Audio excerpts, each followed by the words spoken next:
Rasulullah, kalau yang kita punya hanya satu biji kurma yang bisa kita bagi kepada saudara kita, bagikan satu biji itu. Karena satu biji itu sudah terhitung kita menjadi orang yang dermawan. Jadi ketika kita punya sedikit, silahkan infakkan yang sedikit itu, silahkan berbagi dengan yang sedikit itu. Maka insya Allah kita akan menjadi orang yang dermawan selama kita berada di bulan Ramadan ini. Bapak-bapak, ibu-ibu jamaah tarawih rahimakumullah, maka 3 amalan penting ini yang perlu kita rutinkan setiap harinya. Jangan pernah kita lewatkan. Yang pertama, perbanyak bacaan Al-Quran kita. Yang kedua, kajilah isi Al-Quran tersebut. Dan yang ketiga, perbanyak infak, sedekah dan saling berbagi dengan sesama kita.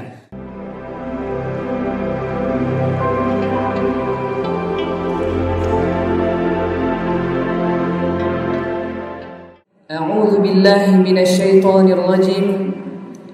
Bismillahirrahmanirrahim. Syahrul Ramadan alladzi unzila fihi al-Qur'an هدى للناس وبينات من الهدى والفرقان فمن شهد منكم الشهر فليصم ومن كان مريضا أو على سفر فعدة من أيام أخر يريد الله بكم اليسر ولا يريد بكم العسر ولتكملوا العدة ولتكبروا الله على ما هداكم وَلَعَلَّكُمْ تَشْكُرُونَ. Shadaqallahul azim. Yang sama kita hormati pengurus Masjid Al-Marhamah beserta jajaran, bapak-bapak, ibu-ibu, saudara-saudaraku, anak-anak kami yang insya Allah kita semua dirahmati oleh Allah. Alhamdulillah, bersyukur kita kepada Allah Subhanahu wa ta'ala. Allah senantiasa memberikan kita nikmat kesehatan, nikmat kekuatan, nikmat hidayah yang senantiasa Allah berikan kepada kita, sehingga kita bisa melaksanakan ibadah siam kita di siang hari dan ibadah qiyam kita di malam hari. Yang tak terasa telah kita lalui 1 pekan lamanya. Berarti masih tersisa waktu kita 3 pekan lagi. Maka jangan sampai semangat kita kendor. Jangan ketika di awal-awal Ramadan kita bersemangat, tapi di tengah-tengah mulai kurang semangat kita, bahkan di akhir hilang semangat tersebut. Maka perbanyak doa kita kepada Allah Subhanahu wa ta'ala. Mudah-mudahan Allah senantiasa memberikan kita keistiqomahan agar kita senantiasa bersemangat beribadah di bulan Ramadan ini karena Allah Subhanahu wa ta'ala. Selanjutnya salat beriringkan salam senantiasa kita sampaikan kepada Nabi junjungan kita Nabi Muhammad sallallahu alaihi wasallam. Allahumma salli ala Muhammad wa ala ali Muhammad. Beliaulah suri tauladan kita, contoh kita, idola kita. Maka dengan mengikuti langkah-langkah beliau, insya-Allah kita akan selamat di dunia, selamat pula di akhirat. Bapak Ibu jamaah tarawih rahimakumullah, pada kesempatan malam yang singkat ini, sebagaimana telah kita lalui beberapa malam kita dengan qiyamul lail, kita jalankan pula ibadah kita di siang hari, siam Ramadan. Mungkin ada di antara ibadah kita ini belum maksimal rasanya, belum sempurna ibadah kita. Bahkan mungkin ada di antara kita yang ketika masuk Ramadan ini bingung mau apa yang akan kita lakukan. Mungkin tidak tahu ibadah apa yang akan kita lakukan, ibadah apa yang perlu kita perbanyak. Maka insya Allah malam hari ini judul tausiah kita adalah 3 amalan penting yang harus kita rutinkan selama kita berada di bulan Ramadan. Perkara yang pertama adalah kita ambilkan dari firman Allah surah Al-Baqarah ayat 185. Allah berfirman, A'udzu billahi minasy syaithanir rajim. Syahrul Ramadan alladzi unzila fihi al-Qur'an. Bulan Ramadan, bulan diturunkannya Al-Quran. Hudan linnas, petunjuk bagi manusia. Wa bayyinatin minal huda wal furqan, sebagai penjelasan bagi kita dan juga pembeda antara hak dan yang batil. Maka amalan yang pertama ini adalah perbanyak bacaan Al-Quran kita. Bapak Ibu jamaah tarawih rahimakumullah, mungkin di luar Ramadan kita telah mulai bacaan Al-Quran kita, tapi mungkin belum banyak. Bahkan mungkin ada di antara kita yang di luar bulan Ramadan tidak ada kesempatan untuk membaca Al-Quran, bahkan lupa untuk membaca Al-Quran. Bahkan ada pula yang Al-Quran di rumahnya itu sudah berdebu, yang tak pernah tersentuh lagi. Maka ketika Ramadan ini, marilah kita perbanyak bacaan Al-Quran kita, karena bulan Ramadan disebut juga dengan Syahrul Quran, bulannya Al-Quran. Kenapa disebutkan bulan Al-Quran? Bukan hanya karena Al-Quran diturunkan di bulan Ramadan, tetapi kita berada di bulan Ramadan ini banyak mendengarkan ayat-ayat Al-Quran. Kita lihat saja, kita qiyam di malam hari, kita senantiasa salat tarawih. Saat kita salat tarawih, kita dengarkan firman-firman Allah. Kita senantiasa melatih telinga kita untuk mendengarkan ayat-ayat Allah. Karena ketika kita mendengarkan ayat Allah tersebut, maka tenanglah hati kita. Karena tidak ada orang ketika baca Al-Quran, ketika didengarkan Al-Quran, tidak ada yang tidak tenang hatinya. Bahkan ada survei di barat sana, ada survei kepada orang-orang non-Muslim, diambil beberapa sampel, ada beberapa orang diambil di sana, lalu dihidupkan melalui headset, diletakkan ke telinga mereka, diputarkan ayat-ayat Al-Quran. Setelah mereka mendengarkan ayat Al-Quran beberapa menit, ada di antara mereka yang meneteskan air mata. Kenapa bisa meneteskan air mata padahal mereka tak paham dengan ayat Al-Quran tersebut? Ternyata ketika ditanya apa jawabannya, sungguh selama hidup saya tak pernah mendengarkan lantunan yang seindah ini, katanya.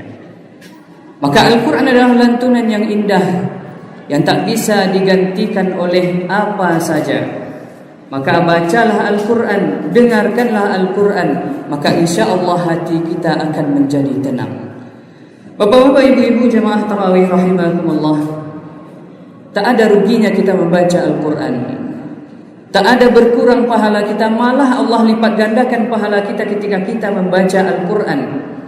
Karena Rasulullah SAW sampaikan kepada kita, man qara'a harfan min kitabillah falahu 10 hasanat. Barang siapa yang membaca satu huruf dari Al-Quran, maka dia dapat pahala 10 kebaikan. 10 kebaikan per hurufnya. Bahkan Rasulullah tegaskan lagi, walam aqul alif lam mim harfun. Aku tidak katakan alif lam mim itu satu huruf, kata Rasulullah.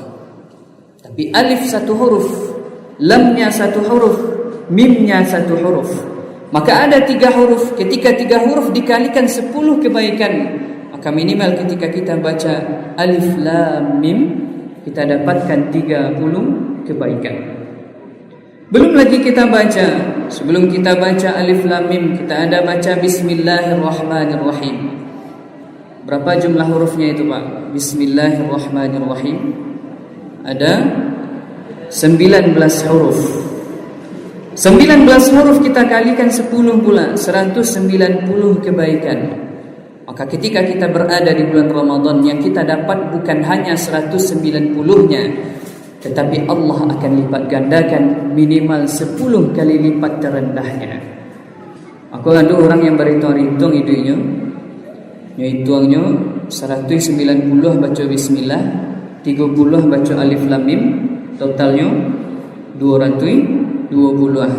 Bagi ceknya dalam hati, berarti ambo tiap hari cukup baca bismillahirrahmanirrahim, alif lam mim, dapat ambo 220.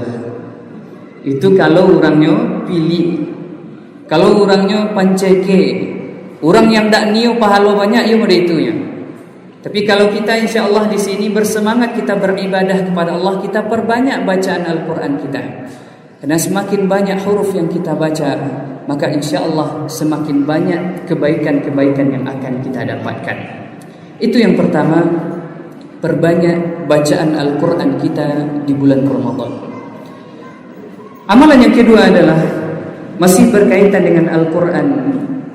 Mari kita mengkaji isi Al-Quran tersebut. Setelah yang pertama tadi kita baca Al-Quran, kita baca ayat-ayatnya, kita baca per hurufnya. Yang kedua ini adalah kita kaji apa saja yang terkandung di dalam ayat yang kita baca tersebut. Karena kata Rasulullah dalam hadis beliau, "Majtama'a qaumun fi baitin min buyutillah." Tidaklah sekelompok orang, sekelompok umat muslim dia berkumpul di rumah-rumah Allah, yatluna kitab Allah, dia membaca kitab Allah, wa yatadarasuna bainahum, dan mereka saling mengkaji isinya, illa kata Rasulullah. Illa di sini kata Rasulullah adalah dia akan dapat manfaat. Apa manfaatnya? Yang pertama, nazalat alaihimus sakinah, akan diturunkan sakinah kepadanya. Apa arti sakinah itu Pak? Ketika ada orang beralih, awak ucapkan semoga sakinah, mawaddah, warahmah. Apa itu sakinah? Artinya adalah ketenangan. Kata Rasulullah, nazalat alaihimus sakinah. Yang pertama ketika dia mengkaji isi Al-Quran itu Allah akan berikan dia ketenangan. Maka sebagaimana yang kita katakan tadi, ketika kita membaca Al-Quran, pasti yang pertama akan kita dapatkan adalah ketenangan. Maka tidak ada cerita ketika banyak masalah awak, ketika tidak tenang fikiran awak, yang kita cari adalah Al-Quran. Yang kita baca adalah Al-Quran. Yang kita dengarkan adalah Al-Quran. Kalau orang-orang kini tidak, ketika nyo galau, nyo puta nyo lagu galau. Kalau galau dikali galau sama dengan gilo jadinya. Aku banyak orang-orang gilo kini gara-gara ketika nyo galau nyo puta lagu galau. Aku banyaklah yang mengisi rumah sakit awak di situ. Maka itulah penyebabnya orang-orang sekarang banyak menjadi gila. Karena ketenangan sudah Allah janjikan ketika kita membaca Al-Quran, nazalat alaihimus sakinah. Itu yang pertama manfaat membaca Al-Quran. Yang kedua adalah haffathumul malaikah. Allah akan berikan manfaat yang luar biasa, yaitu dinaungi oleh para malaikat. Kita baca lagi hadis Rasulullah SAW yang menguatkan hadis ini. Rasulullah sampaikan, "Wa man yatata'ta', barang siapa yang terbata-bata dia membaca Al-Quran, maka jangan berkecil hati dia, karena kata Rasulullah, falahu ajran, maka baginya dua pahala. Pahala yang pertama pahala dari bacaannya. Pahala yang kedua karena dia berusaha, gigih dia untuk memperbaiki bacaannya, usaha dia tadi dinilai pahala satu lagi. Maka kata Rasulullah, orang yang terbata-bata membaca Al-Quran dia akan dapat dua pahala. Tapi jangan jadi alasan kita pula nanti, kalau mode itu ambo terbata-bata salah Ustaz, biar dapat dua pahala. Padahal di hadis itu dilanjutkan lagi kata Rasulullah, wal mahiru bil Quran, dan orang yang mahir membaca Al-Quran, mahir dia dengan Al-Quran tersebut, dia akan dinaungi oleh para malaikat. Maka ini yang kedua yang disampaikan oleh Rasulullah SAW. Orang-orang yang membahas, mengkaji isi Al-Quran, dibacanya isi Al-Quran tersebut, dia akan dinaungi oleh malaikat. Yang ketiga adalah Allah akan berikan rahmat kepadanya. Walaupun kita terkadang salah mengartikan rahmat. Rahmat itu kadang kita artikan dengan nikmat harta, kadang kita artikan dengan nikmat materi. Padahal rahmat yang dimaksudkan di sini maknanya luas. Ketika Allah berikan kita kesehatan, itu rahmat dari Allah. Ketika Allah berikan kita kekuatan beribadah, itu rahmat dari Allah. Ketika kita diberikan oleh Allah keistiqomahan, itu rahmat dari Allah. Maka apa saja yang Allah berikan itu rahmat kepada kita. Maka jangan sampai kita merasa Allah tidak pernah memberikan rahmatnya kepadaku, padahal Allah sudah luar biasa memberikan rahmatnya kepada kita. Lalu yang terakhir, manfaat dari mengkaji isi Al-Quran ini adalah apa saja yang ia butuhkan Allah akan berikan. Bapak-bapak, ibu-ibu jamaah tarawih rahimakumullah, kita lihat banyak anak-anak kita yang hafiz Al-Quran. Banyak di antara orang-orang yang lansia sudah hafiz Al-Quran juga. Bahkan banyak, mohon maaf kita mengatakan, orang-orang yang tak punya mata dia, yang tidak bisa dia untuk melihat, tak bisa dia membaca Al-Quran, dia bisa menghafal Al-Quran. Maka ini adalah pukulan untuk kita. Kenapa pukulan untuk kita? Orang yang punya kekurangan saja dia bisa membaca, dia bisa menghafal Al-Quran.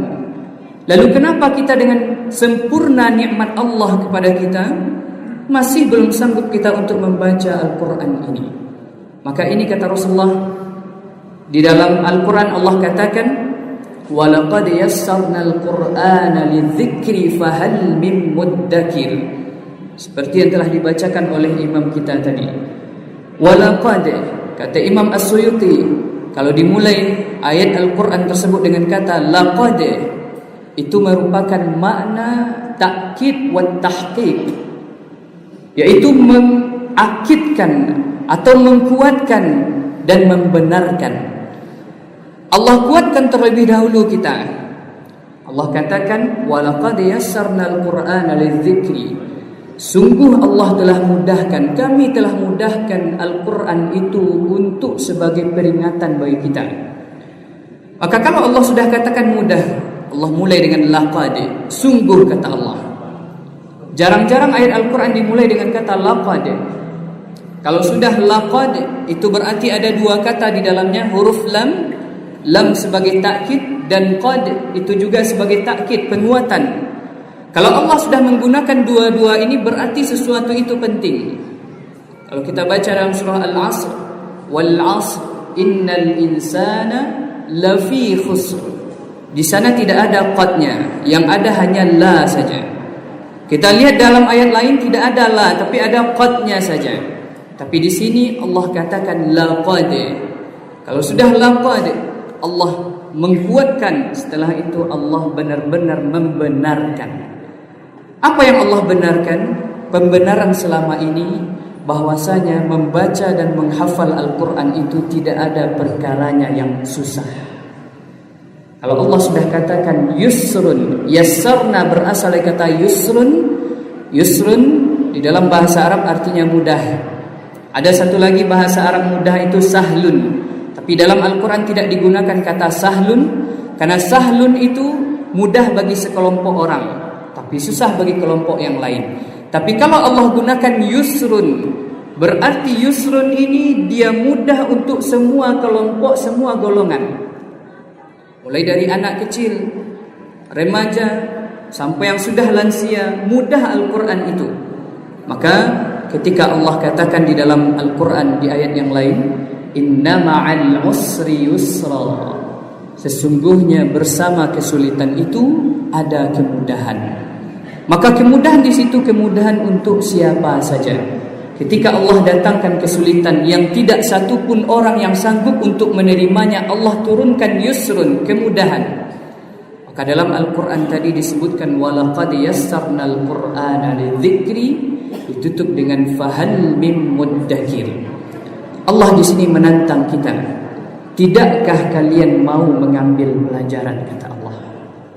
Sudah Allah mudahkan Al-Quran, sudah Allah berikan cara, sudah Allah berikan ibadah yang luar biasa untuk membaca Al-Quran ini. Masihkah kita tidak mau untuk membacanya?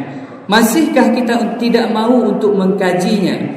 Maka silahkan tanyakan kepada diri kita, kalau sudah datang Ramadan masih belum mau kita untuk membaca Al-Quran, maka Ramadan seperti apa lagi yang kita mau agar kita bisa membaca Al-Quran? Maka jadikanlah ini sebagai penyemangat kita untuk memperbanyak bacaan Al-Quran kita dan senantiasa kita mengkaji isi Al-Quran. Bapak-bapak, ibu-ibu, jamaah tarawih rahimakumullah. Lalu yang ketiga, amalan yang mesti kita rutinkan setiap hari, jangan pernah kita lewatkan, adalah perbanyak infak, sedekah dan berbagi dengan sesama kita. Kita lihat dalam hadis Rasulullah SAW yang disampaikan oleh para sahabat Kana Rasulullah sallallahu alaihi wasallam ajwadan nas bil khair. Sungguh Rasulullah itu adalah sosok yang paling dermawan. Dan sedermawannya Rasulullah itu, beliau paling dermawan di bulan Ramadan. Maka kalau sudah dicontohkan oleh Rasulullah, Rasul adalah orang yang paling dermawan di bulan Ramadan, maka berlomba-lombalah kita di bulan Ramadan ini untuk jadi orang yang paling dermawan pula. Karena ini sudah dicontohkan oleh Rasulullah sallallahu alaihi wasallam, maka jangan sampai kita lewatkan walau sehari pun. Kami ingat dahulu waktu masih kuliah di Mesir, orang-orang Mesir itu benar-benar dia tertarik, termotivasi dengan hadis yang kita bacakan tadi. Kita katakan kalau kami berada di bulan Ramadan, kami tidak pernah masak satu hari pun. Tak pernah masak untuk berbuka. Bahkan tak pernah masak untuk berbuka, bukan dek kerana tak niu masak, atau bukan dek kerana tak ada yang hadi Bali. Tetapi ketika buka pintu rumah di Mesir itu, kami turun dari rumah kami sampai di muka rumah tu biasanya orang-orang tu lah maegang. Tampe ambo selah makan, tampe ambo selah makan, tampe ambo berbuka. Jadi kalau tampai awak di tagaan tenda ketika awal Ramadan, di situ di tagaan pula tenda. Tapi tenda yang di tagaan di Mesir itu bukan untuk berjual, bukan berdagang. Tapi orang-orang di sana sengaja mendirikan tenda, disediakan meja, kursi di sana, dan ketika waktu berbuka sudah dekat disediakan makanan di sana. Jadi kami ketika berbuka itu tinggal duduk, dihidangkan minumannya itu adalah rendaman air kurma yang sudah direndam satu malam, lalu dihidangkan, lalu setelah itu dihidangkan pula nasi, dihidangkan pula lauknya. Lauknya di sini yang unik, kalau di situ bukan main. Yang dihidangkan mereka bukan sepotong kecil. Dihidangkan ayam, ikan dan daging. Yang paling ambo takutkan itu adalah daging. Bakok daging paling ambo takutkan karena daging itu sekadang tinju.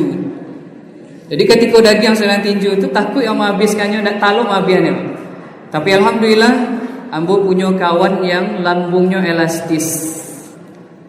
Pak, kalau lambung elastis itu Pak, ketika seporsi masih kurang ya, maka alhamdulillah bantu ambo untuk menghabiskan. Ada pula ikan. Kalau ikan nyagiahnya itu luar biasa pula. Ikannya bukan main. Paling kecil itu segadang sampai ruas jari awak kau. Itu satu ekor yang diberikan, bukan dipotong tapi satu ekor utuh. Kalau ambo jujur nak habis saya ikut utuh dari ambo. Ambo sebalahnya saya, sabalah lagi agih ke kawan yang lambungnya elastis tadi. Bahkan ayam pun demikian. Kalau ibu-ibu masak ayam, potong bara biasanya Pak. Potong 2 baleh. Itu kalau di Siko. Pernah kalau di situ ambo beli ayam, minta potong 2 baleh, galak orang tu. Potong bara tadi potong 2 baleh. Bahkan sampai ada yang terdengar ada orang Mesir yang sedang belanja tadi, tolong tambahan ayam kayaknya cek lain. Karena saking ibunya mencalek kami karena ayam tu tak pernah potong 2 baleh di Mesir. Karena orang-orang di sana ayamnya potong 4. Siku ayam dipotong ampe. Jadi ketika berbuka itu yang mereka hidangkan bukan ayam yang potong 12 tadi, tapi ayam yang potong 4. Kalau masih kurang yang potong 4 tadi, silahkan minta, akan diberikannya sepuas hati kita. Bahkan kalau ada yang mau minta bungkus, dibungkuskan.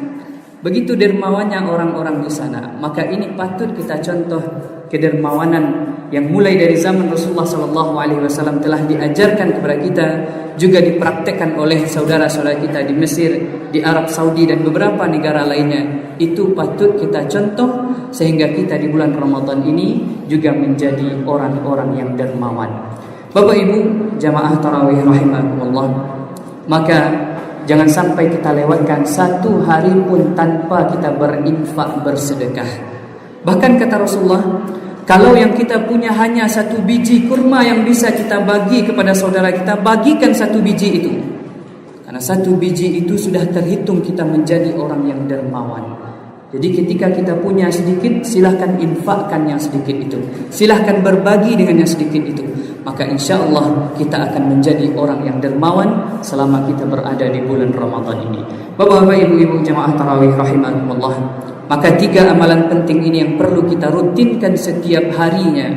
Jangan pernah kita lewatkan. Yang pertama, perbanyak bacaan Al-Quran kita. Yang kedua, kajilah isi-isi Al-Quran tersebut. Dan yang ketiga, perbanyak infak, sedekah dan saling berbagi dengan sesama kita. Mudah-mudahan Ramadan kita tahun ini menjadi Ramadan terbaik bagi kita, karena tak ada jaminan kita masih hidup di Ramadan di tahun yang akan datang. Maka gunakanlah Ramadan tahun ini dengan sebaik-baiknya. Semoga kita menjadi hamba-hamba Allah yang bertakwa. Amin ya rabbal alamin. Itu saja yang bisa kami sampaikan. Terlebih dan terkurang mohon dimaafkan. Yang benar datangnya dari Allah Subhanahu wa taala, yang salah datangnya dari diri pribadi kami sendiri. Kita tutup dengan membaca doa kafaratul majlis. Subhanakallahumma wa bihamdika asyhadu an la ilaha illa anta astaghfiruka wa atubu ilaik. Wabillahi taufiq wal hidayah. Wassalamualaikum warahmatullahi wabarakatuh.